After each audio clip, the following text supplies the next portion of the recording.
Assalamualaikum warahmatullahi wabarakatuh dan salam sejahtera.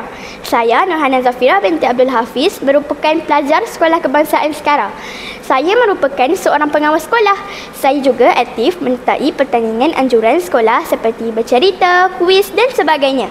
Yang terbaru, saya telah mewakili Sekolah Kepertandingan Bola Jaring Zon Cenor. Saya juga selalu menyertai pertandingan online anjuran pelbagai pihak seperti membuat poster menggunakan Canva dan membuat video pertandingan menggunakan aplikasi Canva. Saya juga aktif dalam unit uniform Puteri Islam dan telah menyertai aktiviti yang dianjurkan oleh daerah Maran. Pertama sekali, izinkan saya ucapkan rasa syukur kerana dapat berdiri di sini hari ini untuk berkongsi kepada anda semua tentang sebuah buku yang telah mengubah cara saya berfikir, melihat kehidupan dan membentuk sikap saya terhadap kejayaan. Tajuk buku ini sahaja sudah cukup untuk memberi semangat. Hidup untuk Menang, karya Razi Al-Mansur. Jika saya tanya kepada anda semua, siapakah yang mahu menang dalam hidup? Pasti semua orang akan angkat tangan. Kita semua mahu berjaya, mahu bahagia, mahu rasa bermakna. Tapi bagaimanakah kita boleh capai kejayaan itu? Di sinilah keunikan buku ini. Ia bukan sekadar membakar semangat, tetapi menunjukkan jalan yang jelas dan praktikal untuk sampai ke sana. Mengapa buku ini menarik? Buku ini bukan seperti buku motivasi biasa yang hanya menyuruh kita percaya pada diri atau jangan putus asa. Ia lebih daripada itu. Ia menyelami cara berfikir manusia dan membantu kita memprogram semula minda agar selari dengan kejayaan. Sejak dari awal bab lagi, saya sudah terpikat.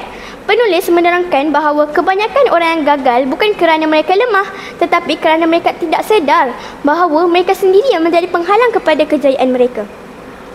Melalui gaya bahasa yang santai tetapi tajam, buku ini menyedarkan saya bahawa jika kita mahu menang, kita mesti ubah cara kita berfikir dan bertindak. Antara kebaikan utama buku ini ialah menyedarkan tentang perangkap minda negatif. Buku ini membantu saya mengenal pasti pemikiran yang sabotaj diri sendiri, seperti takut gagal, terlalu ikut kata orang, suka tangguh dan tidak yakin diri. Semua ini adalah virus minda yang perlahan-lahan membunuh potensi kita. Razi Al-Mansur membimbing kita cara mengenal pasti dan membuang virus ini dengan kesedaran dan tindakan kecil yang konsisten.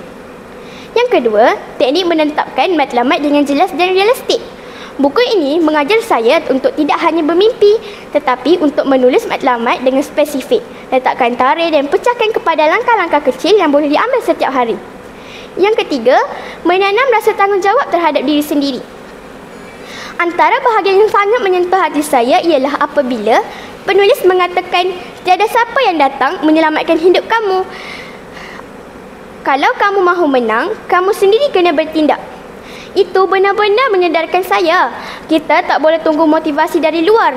Kita kena jadi pemimpin kepada hidup kita sendiri. Kesan peribadi kepada diri saya. Selepas habis membaca buku ini, saya benar-benar berubah dalam beberapa aspek hidup. Contohnya, saya menjadi lebih berani mencuba perkara yang saya takut sebelum ini. Contohnya seperti bercakap di hadapan umum, macam hari ini. Saya mula menulis matlamat saya, bukan hanya di dalam kepala, tetapi di atas kertas dan setiap hari saya akan baca semula.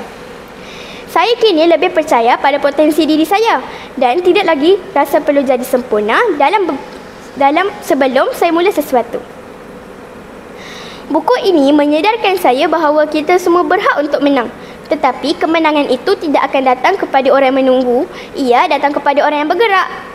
Kesimpulannya, tuan-tuan, puan-puan dan rakan-rakan yang saya hormati, buku Hidup untuk Menang ini bukan sekadar bahan bacaan. Ia adalah cermin untuk kita melihat diri dan kompas untuk menghala ke arah yang lebih baik. Ia bukan hanya memberi inspirasi, tetapi memberi alat dan arah yang praktikal. Itulah yang menjadikannya sangat berharga. Saya amat mengesyorkan buku ini kepada sesiapa sahaja, pelajar, pekerja, usahawan, guru, sesiapa pun yang mahu lebih hidup daripada biasa-biasa. Yang mahu hidup dengan sedar, hidup dengan tujuan, hidup untuk menang. Akhir kata, saya ucapkan setinggi-tinggi terima kasih kepada Razi Al-Mansur kerana menulis karya ini. Dan terima kasih kepada anda semua kerana mendengar dan memberi ruang untuk saya berkongsi. Ingatlah, kita tidak dilahirkan untuk kalah, tetapi kita dilahirkan untuk menang. Tapi kemenangan itu mesti kita usahakan. Sekian, wassalamualaikum warahmatullahi wabarakatuh dan terima kasih.